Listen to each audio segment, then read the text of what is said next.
He told Russian TV that trust between the two countries had particularly deteriorated on the military level. The remarks were released as Russia's foreign minister met his U.S. counterpart in Moscow, amid rising tension over a suspected chemical attack in Syria. The U.S. has been urging Russia to end its support for the Syrian government. But Russia has denounced U.S. airstrikes on a Syrian air base, launched last week in response to the government's attack on a rebel area in Idlib province. Asked by Mir television about accusations that the forces of President Bashar al-Assad had used chemical weapons, Mr. Putin reaffirmed that Syria had given up its chemical stockpile. Speaking about relations between Moscow and Washington, he added, "One could say that the level of trust on a working level, especially on the military level, has not improved, but rather has deteriorated." The statement came as U.S. Secretary of State Rex Tillerson was holding talks with Russian Foreign Minister Sergei Lavrov. Ahead of the meeting in Moscow, Mr. Lavrov said Russia had a lot of questions regarding very ambiguous and contradictory ideas coming from Washington. The U.S. airstrikes have led to confusion over U.S. policy in Syria, with some officials suggesting a more aggressive stance against President Assad.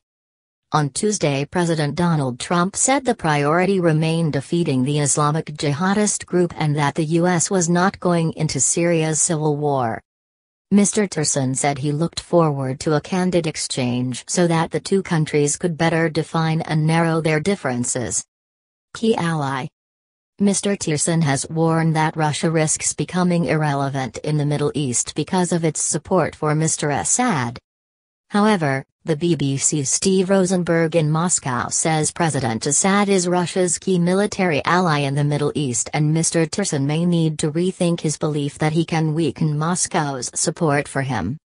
The White House also says Russia has been trying to deflect blame for the chemical attack that killed 89 people.